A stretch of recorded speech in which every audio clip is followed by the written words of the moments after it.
দেখো এখন হচ্ছে আমরা নবদ্বীপে চলে এসেছি, মায়াপুর ছেড়ে নবদ্বীপে এসে এখানে মন্দিরে ঘুরতে এসেছি। আর এই যে দেখো চারপাশটা সকালবেলা হোটেল মায়াপুর ছেড়ে মানে নবদ্বীপে এসে নবদ্বীপে আবার হোটেল বুক করেছি, করে রেস্ট টেস্ট করে তারপরে আবার আসলাম নবদ্বীপ ঘুরতে। তো চলো নবদ্বীপ ঘুরে তোমাদেরকে দেখাচ্ছি। তো দেখো চারপাশটা কি সুন্দর, অনেক সুন্দর মন্দির। সত্যি খুব ভালো লাগে এখানে এসে, মানে এত এত মন্দির, মানে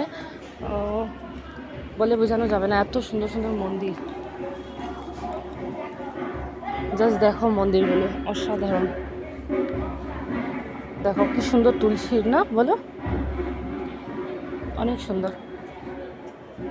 এটা হচ্ছে ভজন, এখানে মানে তোমরা এখানে ভবনের মতো রুমও নিয়ে থাকো।